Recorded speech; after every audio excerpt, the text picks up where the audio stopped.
구약성경 272면 신명기 7장 1절부터 11절까지의 말씀, 이 말씀을 통해 하나님의 음성을 들으시기 바랍니다. 내 하나님 여호와께서 너를 인도하사 내가 가서 차지할 땅으로 들이시고 내 앞에서 여러 민족, 헷 족속과 기르가스 족속과 아모리 족속과 가나안 족속과 브리스 족속과 히위 족속과 여부스 족속, 곧 너보다 많고 힘이 센 7 족속을 쫓아내실 때에 내 하나님 여호와께서 그들을 내게 넘겨 내게 치게 하시리니 그때에 너는 그들을 진멸할 것이라. 그들과 어떤 언약도 하지 말 것이요 그들을 불쌍히 여기지도 말 것이며 또 그들과 혼인하지도 말지니 내 딸을 그들의 아들에게 주지 말 것이요 그들의 딸도 내 며느리로 삼지 말 것은 그가 내 아들을 유혹하여 그가 여호와를 떠나고 다른 신들을 섬기게 하므로 여호와께서 너희에게 진노하사 갑자기 너희를 멸하실 것임이니라.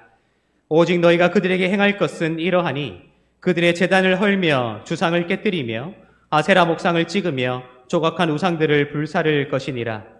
너는 여호와 내 하나님의 성민이라. 내 하나님 여호와께서 지상 만민 중에 너를 자기 기업의 백성으로 택하셨나니 여호와께서 너희를 기뻐하시고 너희를 택하심은 너희가 다른 민족보다 수요가 많기 때문이 아니니라. 너희는 오히려 모든 민족 중에서 가장 적으니라. 여호와께서 다만 너희를 사랑하심으로 말미암아 또는 너희의 조상들에게 하신 맹세를 지키려 하심으로 말미암아 자기의 권능의 손으로 너희를 인도하여 내시되 너희를 그 종되었던 집에서 애굽 왕 바로의 손에서 속량하셨나니 그런즉 너는 알라. 오직 내 하나님 여호와는 하나님이시요 신실하신 하나님이시라. 그를 사랑하고 그의 계명을 지키는 자에게는 천대까지 그의 언약을 이행하시며 인애를 베푸시되 그를 미워하는 자에게는 당장에 보응하여 멸하시나니 여호와는 자기를 미워하는 자에게 지체하지 아니하시고 당장에 그에게 보응하시느니라. 그런즉 너는 오늘 내가 내게 명하는 명령과 규례와 법도를 지켜 행할지니라. 아멘. 살아계신 하나님의 역사하심과 하나님께서 주시는 소망이 하나님을 예배하기 위하여 나온 여러분들의 모든 삶 가운데 충만하게 흘러넘치게 되기를 예수님의 이름으로 축복합니다.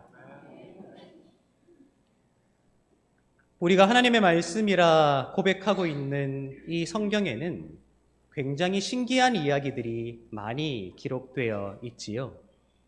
제가 말씀드리는 신기하다는 것은 기적에 관한 이야기, 초자연적인 현상에 관한 이야기가 아닙니다. 가만히 생각해 보면 예수께서 부활하시고 또 부활하신 예수께서 제자들을 만나신 이후에 승천하시게 되시지요. 여러분들 다들 기억하십니까? 우리는 놀랍게도 그것을 본 적이 없고 들은 적도 없는데 마치 본 것처럼 생생하게 기억하고 있습니다. 왜 그렇습니까? 하나님의 말씀이 그것을 증언하고 있기 때문이지요. 그런데 놀랍게도 부활하신 예수께서 승천하게 되었을 때에 예수의 제자 되었던 12명을 비롯하여 수백 명에 이르는 그 제자 그룹들이 뿔뿔이 흩어지지 아니하고 하나의 공동체로 모이기 시작했다는 것을 성경이 기록하고 있다는 것이지요. 놀랍지 않습니까, 여러분? 지도자가 눈에 보이지 않게 되었을 때, 지도자가 사라지게 되었을 때에 일반적으로 그 지도자를 중심으로 뭉쳤던 공동체는 와해될 수밖에 없을 터인데 놀랍게도 예수께서 승천하시자 오히려 더 그들은 열심으로 모였다는 것이 성경에 기록되어 있다는 것입니다. 더 놀라운 게 뭔지 아세요, 여러분? 예수께서 눈에 보이는 모습으로 손으로 만질 수 있는 형태로 거하시는 것이 아님에도 불구하고 그렇게 모이기 시작했던 그 모임, 그 공동체가 오늘 우리 시대까지 지속되고 있다는 것이지요. 2000년 동안 말입니다. 기적과도 같은 일 아닌가요? 굉장히 놀랍고도 신기한 일이 아닌가요?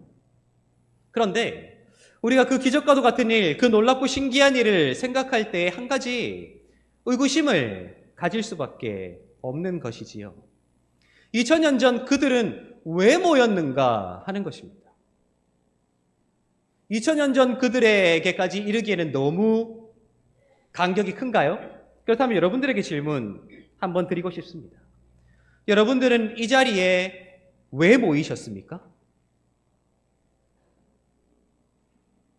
왜 모이셨나요? 어쩌면 우리가 이 자리에 모인 이유가 우리의 정체성을 규정할 수 있는 가장 핵심적인 고백일 수 있지 않겠습니까? 지금 이 시간에도 세상에 모임이 없는 것이 아니에요. 공동체가 없는 것이 아니에요. 할 일이 없는 것이 아닙니다. 무수한 동호회들이 지금도 산을 타고 있고요. 지금도 운동하고 있고요. 수많은 모임들을 진행하고 있지요. 하다못해 내 사랑하는 가족들과 여행이라도 갈 수 있는 굉장히 중요한 시간들이잖아요. 그런데 우리는 그 모든 것들, 세상의 질비한 공동체들을 다 내려두고 교회라고 불리는 공동체로 모이고 있다는 거예요. 2000년 전에도요, 2000년 후를 살아가는 지금도요. 왜 그럴까요? 저는 확신하건대 세상의 질비한 그 공동체가 줄 수 없는 것이 우리가 모일 때에 하나님으로부터 우리에게 임하기 때문이라고 저는 믿습니다.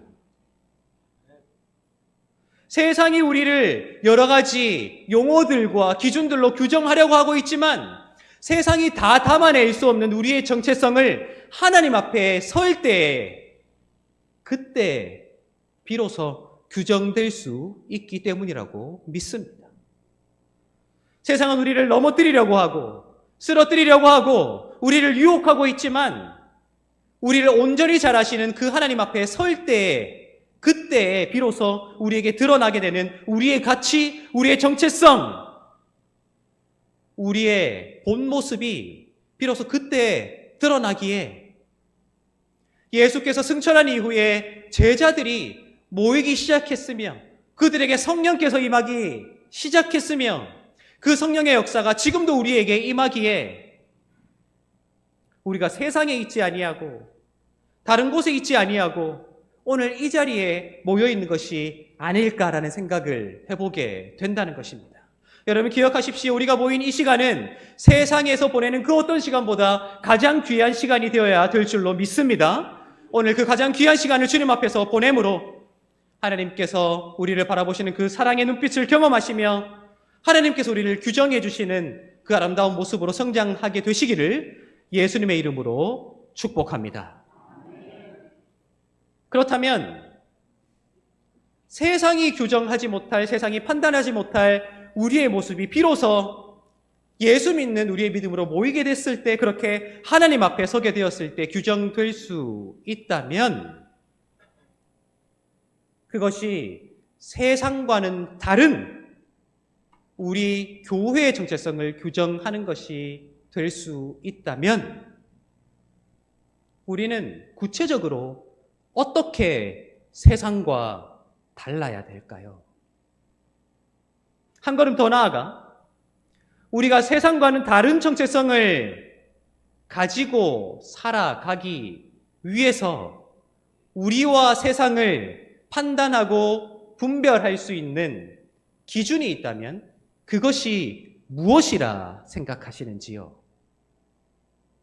그것은 바로 우리 모두에게 주어진 하나님의 말씀, 바로 성경입니다.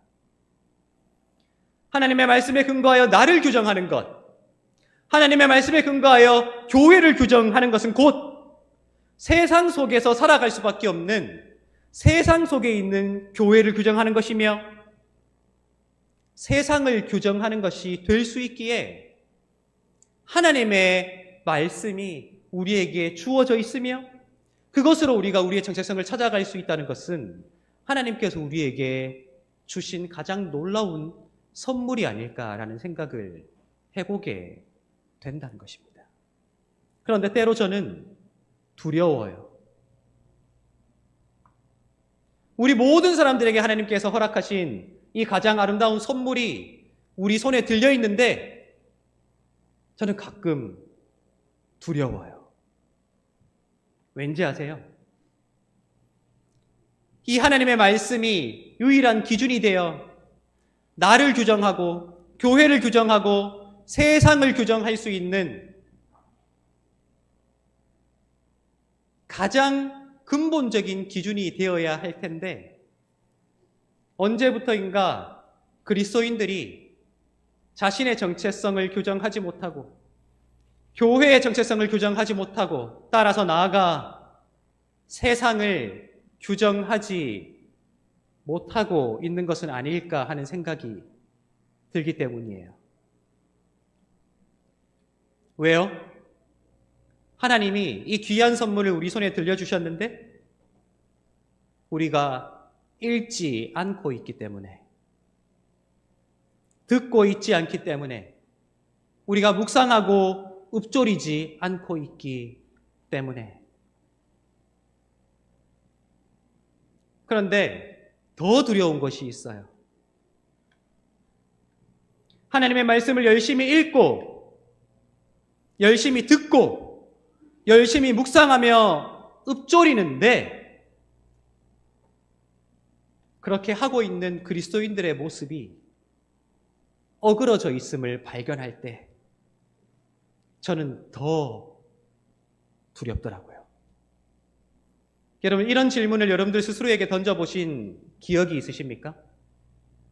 하나님의 말씀을 읽는 나 자신이, 하나님의 말씀을 분별하여 듣는 나 자신이, 하나님의 말씀을 함께 묵상하고 함께 읊조리고 있는 우리 교회 공동체가 어떤 존재로 살아가고 있는가 하는 질문 말입니다.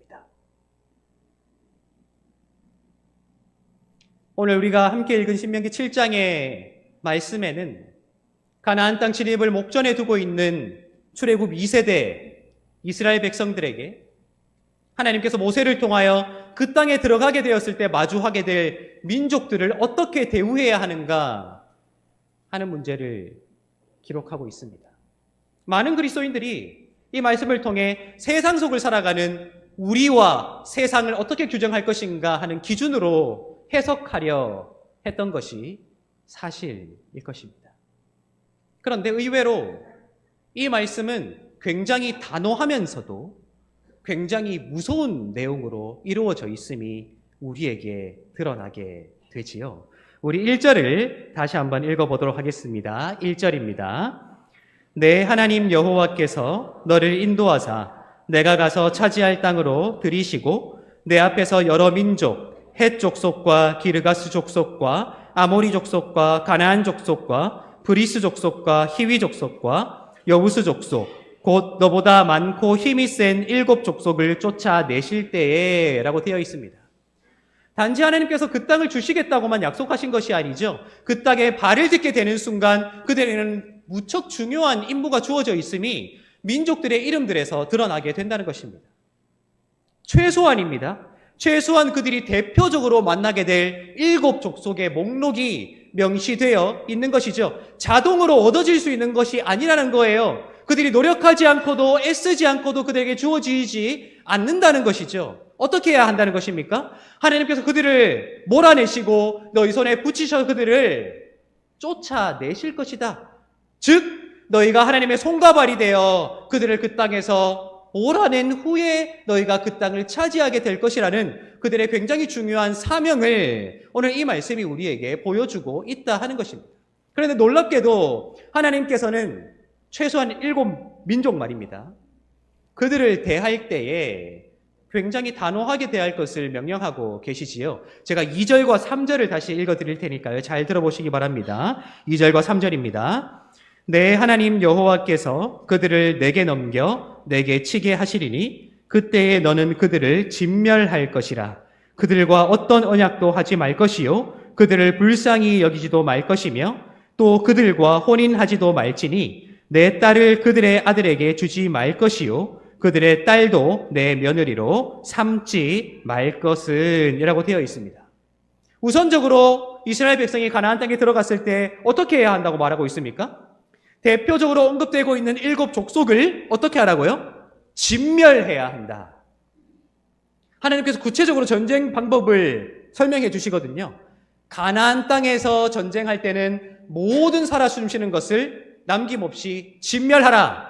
가나안 땅 밖으로 전쟁하러 나갈 때에는 너에게 득이 될 만한 것들, 또 어린아이들, 그들은 살려와야 한다.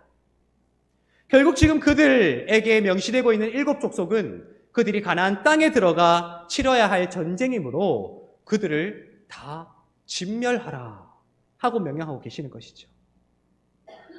한 걸음 더 나아가 그들의 딸을 너의 며느리로 삼지 말라. 너의 아들을 그들의 딸들에게도 주지 말라. 그 어떠한 관계도 단절한 채 너희가 들어가 살아가게 될 그 가나안이라는 세상 속에서 너희를 하나님의 성민으로 지켜내야 한다는 단호한 말씀이 오늘 이 말씀에 기록되어 있다 하는 것입니다. 그 이유가 무엇입니까, 여러분? 제가 4절을 읽어드리도록 하겠습니다. 4절입니다. 그가 내 아들을 유혹하여 그가 여호와를 떠나고 다른 신들을 섬기게 함으로 여호와께서 너희에게 진노하사 갑자기 너희를 멸하실 것임이니라 라고 되어 있어요. 너희가 그들을 멸하지 않는다면, 너희가 그들을 멸하지 않고 그들과 결혼이라는 관계를 맺게 된다면 너희 마음이 여호와를 떠나게 될 것이고 오히려 진멸당해야 할 그들이 아니라 너희가 여호와의 멸하심을 당하게 될 것이므로 너희가 그 땅에 들어가 그 어떠한 것들과도 친분 관계를 갖지 말며 그들을 온전히 진멸하고 몰아내야 한다. 또한 그들이 섬겨왔던 우상숭배의 모든 흔적들도 지워내야 한다는 무섭고도 단호한 말씀이 오늘 이 성경에 기록되어 있다 하는 것입니다. 그래서 많은 그리스도인들이 여전히 유혹이 많고 여전히 다양한 신들을 섬겨 나아가며 다양한 문화라는 이름으로 찾아오는 수많은 시련들 속에서 그 정체성을 지켜 나아가기 위해 우리가 어떤 자세를 취해야 될 것인가, 어떤 태도를 취해야 될 것인가 하는 것을 바로 오늘 이 말씀을 통해 규정해 오기 위해 노력해 왔던 것도 사실일 것입니다. 다른 종교를 가진 자들을 정죄하고 그들에게 심판이 임할 것이라 생각하게 되며 이 땅에 우리에게 주어질 수 있는 수많은 문화들을 배격하며 그렇게 하나님의 백성으로서의 정체성을 나름대로 지키기 위해 노력해 왔던 것이 그리스도인들의 삶이기 때문입니다. 그런데 우리가 기억해야 하는 것은 하나님께서 잔인해 보이지만 너무 단호해 보이지만 왜 이런 명령을 내리셨는가 하는 것입니다. 그들이 그 땅에 들어가 다른 종교에 물들게 되고 여호와를 배반하게 될 것이라는 염려 때문도 있지만 근본적으로 이 말씀을 듣고 있는 이스라엘이 어떤 상황 속에 있었는가 하는 것을 하나님이 아시기 때문에 이 말씀을 주셨다는 것이죠. 제가 1절을 다시 한번 읽어드릴 테니까요. 이 표현을 잘 보시기 바랍니다, 여러분. 내 하나님 여호와께서 너를 인도하사 내가 가서 차지할 땅으로 들이시고 내 앞에서 여러 민족 헷 족속과 기르가스 족속과 아모리 족속과 가나안 족속과 브리스 족속과 히위 족속과 여부스 족속 곧 너보다 많고 힘이 센 7 족속을 쫓아내실 때에 라고 되어 있어요. 지금 열거한 그 7 민족을 여호와께서 너희 앞에서 쫓아내실 때에 라고만 그 민족의 이름만을 언급하고 있는 것이 아니지요. 그 7 민족을 통칭하여 무엇인가를 형용하고 있습니다. 그 민족들이 어떤 민족이라고 말하고 있습니까? 어떤 민족이지요? 곧 너보다 많고 또 힘이 센 민족들 말입니다. 여러분 기억하십시오. 마치 하나님께서 세상과는 담을 쌓아야 한다는 식으로 말씀하는 것처럼 보이는 이 구절은 그렇게 잔인하면서도 단호하게 말씀하시는 것처럼 보이는 이 구절은 이스라엘의 현재 상황이 어떠한가 하는 것을 떠나서는 제대로 해석될 수 없다는 거예요. 지금 그 땅에 들어가 살아가야 할 사람들 가운데 이스라엘이 수가 더 많거나 더 강한 민족이 아니었다는 거예요. 둘 중 하나는 반드시 없어지게 돼 있거든요. 누구겠습니까? 그들보다 수가 더 많고 더 강한 민족인 일곱 족속이 먼저 사라지겠습니까? 아니면 그들보다 수가 적고 힘도 약한 이스라엘이 먼저 사라지겠습니까? 후자겠지요. 그러니까 하나님께서는 그 당시 보편적으로 통용되던 전쟁의 방식을 선택하여 이스라엘 백성들에게 너희가 약자임을 기억하고 너희를 언제든지 무너뜨리고 없앨 수 있는 그 민족을 단호하게 대해야 한다는 그 시대와 상황에 맞는 말씀을 이스라엘 백성들에게 주고 계신다 하는 것을 우리가 반드시 염두에 두어야 한다 하는 것입니다. 따라서 오늘 우리가 읽은 이 말씀은 우리가 세상에 나아가 어떻게 세상을 배타적으로 바라볼 것인가, 어떻게 그들을 정죄하고 어떻게 그들에게 심판이 임하기를 바랄 것인가 하는 것에 근거를 제공하는 구절이 아님을 우리가 반드시 기억해야 해요. 왜 그렇습니까? 가나안 땅 진입을 목전에 두고 있는 이스라엘과는 달리 오늘 이 시대에 예수 믿는 사람들은 오히려 강자가 되어 있거든요.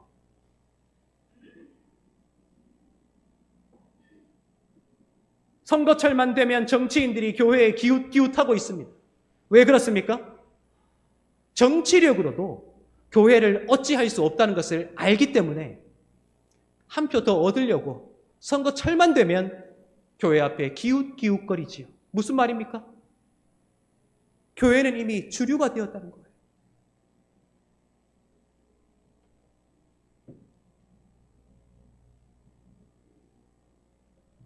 세상에 나아가 이제 기독교를 하나의 정당 삼아 정치에 참여하려 하고 그 자신이 옳다고 믿는 바대로 세상을 좌지우지하려는 시도들을 할 수 있는 이유가 무엇입니까?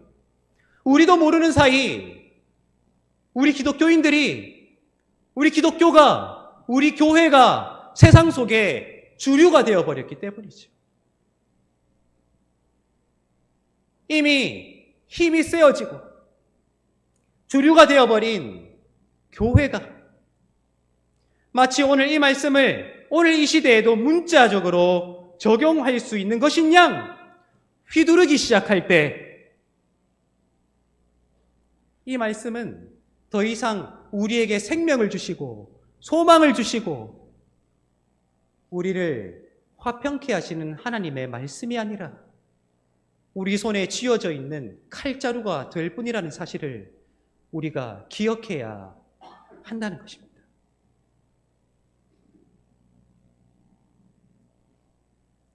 교회는 여전히 세상 속에 살아가고 있습니다. 세상에는 여전히 교회가 따라가지 못할 만큼 수많은 문화와 가치들로 이 교회와 더불어 살아가고 있습니다.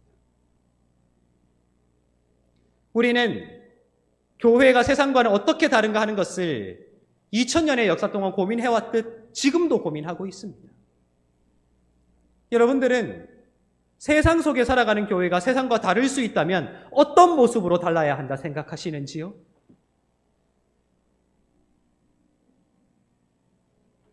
저는 간절히 바라기는요, 정죄하고 심판하려 하고 강요하려 하고 주장하려 하는 모습이 아닌, 그런 어그러진 모습이 아닌 아름다운 모습으로 달라야 되지 않겠는가 하는 생각을 해보게 된다는 거예요. 여러분 기억하세요. 오늘 우리가 읽은 이 말씀은 문자적으로는 가나안의 문화와 종교에 대해서 배척하라는 말씀이 기록되어 있지만 시대와 상황이 다른 오늘 이 시대의 우리에게는 문자 이면의 것을 어떻게 세상을 아름다운 눈으로 바라보며 어떻게 아름다운 마음으로 품어낼 수 있을 것인가 하는 것을 고민하게 하는 하나님의 말씀이다 하는 것입니다. 최근에 온라인상에서 뜨거운 이슈로 떠오른 한 가지 문제가 있습니다. 애석하게도 그 문제, 그 갈등은 교회 내에서 일어난 문제와 갈등입니다. 뭐 또 어떤 목사가 어떻게 타락했네 뭐 그런 이야기가 아닙니다. 요즘 젊은이들이 모여서 함께 예배하고 찬양하는 집회들이 굉장히 보편적으로 많이 퍼져 있지요. 저 멀리 지방에서 그러한 활동을 감당하고 있는 한 찬양팀에서 최근 신곡을 발표했습니다. 그 노래 가운데는 하나님, 예수, 성령이라는 이름들이 단 한 번도 거론되지 않았습니다만, 놀랍게도 그 예배 자리에서 그 노래를 부른 수많은 사람들이 눈물 흘리며 마치 하나님께서 나를 위로하시는 것 같은 그러한 경험을 했노라 고백했던 그러한 아름다운 일들이 있었습니다. 그런데 곧바로 그 노래가 논란에 휩싸였습니다. 많은 사람들이 비난하고 정죄하고 나선 것이죠. 찬양이 아니다. 어떻게 하나님의 이름이, 예수의 이름이, 성령님의 이름이 한 번도 언급되지 아니한, 그래서 하나님을 높여드리거나 하나님께 영광 돌리는 가사가 단 하나도 포함되지 아니한 것을 예배 시간에 부를 수 있느냐 하고 정죄하고 판단하기 시작한 것입니다. 여러분 어떻게 생각하십니까? 어떤 곡인지 모르시지요? 근데 우리에게는 익숙한 곡 중에도 그런 곡이 있어요. 제가 한번 가사를 말씀드려볼까요? 어머니의 넓은 사랑 귀하고도 귀하다. 그 사랑이 언제든지 나를 지켜줍니다. 내가 울 때 어머니는 뭐죠? 주께 기도드리고 내가 기뻐 웃을 때에 찬송 부르십니다. 여러분 이거 찬양입니까? 아닙니까? 이 노래의 주인공은 누굽니까? 하나님입니까? 예수님입니까? 성령님입니까? 아니에요. 엄마예요. 엄마? 엄마.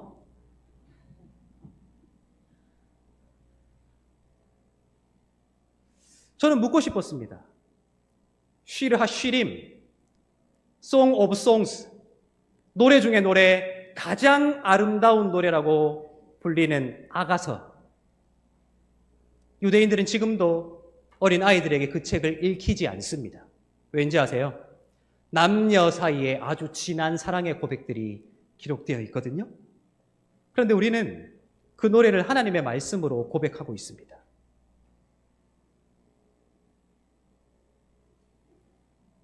페르시아 시대 어떻게 유대인들이 제국의 군대로부터 구원을 받았는가 기록하고 있는 에스더서는 어떻습니까?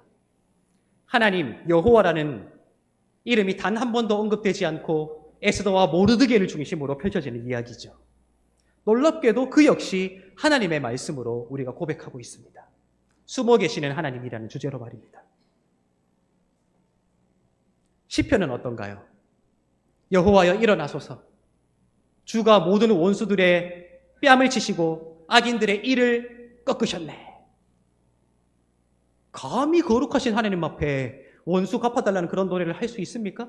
놀랍게도 그러한 가사가 즐비한 노래들이 이스라엘의 찬양곡집인 시편에 수록되어 있고 우리도 그것을 하나님의 말씀으로 고백하고 있지요.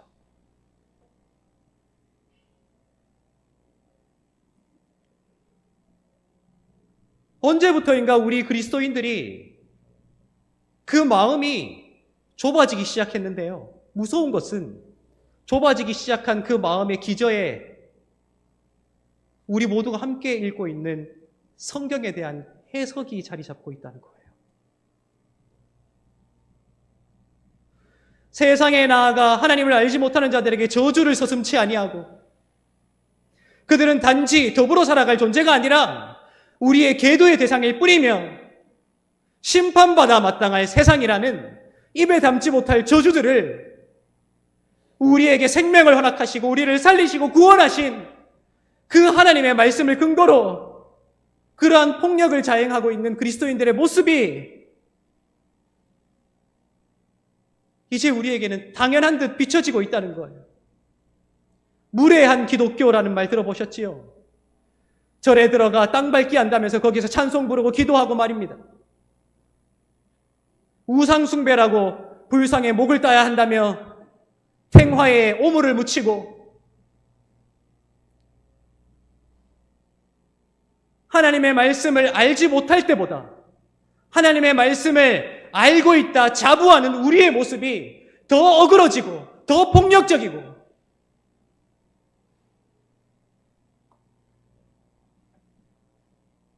더 못난 모습으로 세상 가운데 규정되고 있기에 이제 우리 자녀들조차 우리와 대화하지 않으려고 하잖아요.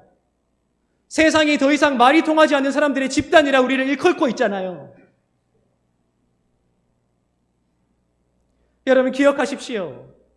하나님의 말씀이 우리에게 생명을 주신 살아 숨쉬는 말씀이라 고백하신다면 그 하나님께서 이 성경을 통해 여전히 우리에게 말씀하신다 고백하신다면 그 말씀으로 인하여 내가 살아 숨쉴 수 있다 고백하신다면 그 하나님의 은혜를 받아 누리고 있는 우리의 모습도 세상에 나아가 아름다운 모습으로 가꾸어져 갈 수 있어야 한다. 저주와 심판과 정죄보다는 사랑과 섬김과 겸손으로 세상을 하나님의 말씀으로 품어낼 수 있는 우리의 모습이 되어야 한다. 어쩌면 오늘 이 말씀이 역설적으로 우리를 그렇게 도전하고 있는 것이 아닐까 우리가 생각해 볼 수 있다는 것입니다. 여러분 어릴 때 불렀던 찬양들 참 많으시지요? 지금 생각해보면 진짜 유치한 찬양들도 많지요. 그 찬양 가운데 아직도 생각나는 찬양이 있어요. 아름다운 마음들이 모여서 주의 은혜 나누며 예수님을 따라 사랑해야지 우리 서로 사랑해. 하나님이 가르쳐준 한 가지 내 이웃을 내 몸과 같이 미움 다툼 시기 질투 버리고 우리 서로 사랑해. 어린 시절 아무 생각 없이 불렀던 이제는 유치하게까지 여겨지는 그 찬양이 저를 얼마나 부끄럽게 하는지 몰라요. 아름다운 마음을 갖는 것도 힘들다. 그렇죠. 세상의 세파와 그 파도에 이리저리 흔들리며 도단한 내 마음의 가시들이 얼마나 많은지, 내가 아름다운 마음을 갖기도 힘든데 그 아름다운 마음을 가진 사람들이 모이기도 힘들다. 예수님을 따라 사랑하는 것도 더 힘들다. 하나님이 가르쳐준 오직 한 가지 내 이웃을 내 몸과 같이 사랑해야 한다는 그 가르침을 실천해내는 일이 얼마나 힘든가. 우리에게는 유치하기에 잊혀져 버린 그 찬양의 가사들이 우리를 채찍질하고 있어요.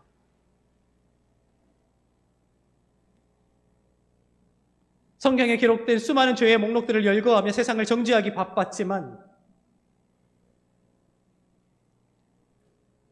우리가 그들을 바라보기에 가장 근본적으로 우선적으로 우리의 마음에 품어야 할 것은 증오와 혐오와 비난이 아니죠. 애통해하는 마음, 사랑하는 마음, 안타까워하는 마음, 기회만 되면 내가 그들에게 사랑으로 다가갈 것이라는 그 결단.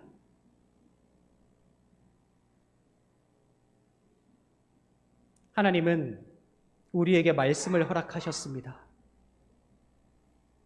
이제는 말씀조차 읽지 않아 세상에서 어떻게 살아야 될지 가늠조차 하지 못하는 그런 수준에서 벗어나자고요. 읽고 듣고 묵상하되 내가 읽는 바, 내가 듣는 바, 내가 묵상하는 바가 나를 세상 가운데 어떤 존재로 만들어가고 있는가를 이제 반추하고 성찰합시다. 말씀으로 나를 살리신 하나님께서 말씀으로 세상을 살리길 원하세요. 우리에게 사명이 있다면 나에게 먼저 주어진 이 말씀으로 가장 유순한 자가 되어 그들을 섬기겠다는 그 사명. 날마다 그 사명으로 여러분들 스스로가 아름다운 존재로 세워질 뿐만 아니라 세상을 아름답게 만들어갈 수 있는 가장 복된 삶을 살아가게 되시기를 예수님의 이름으로 축복합니다. 기도하겠습니다.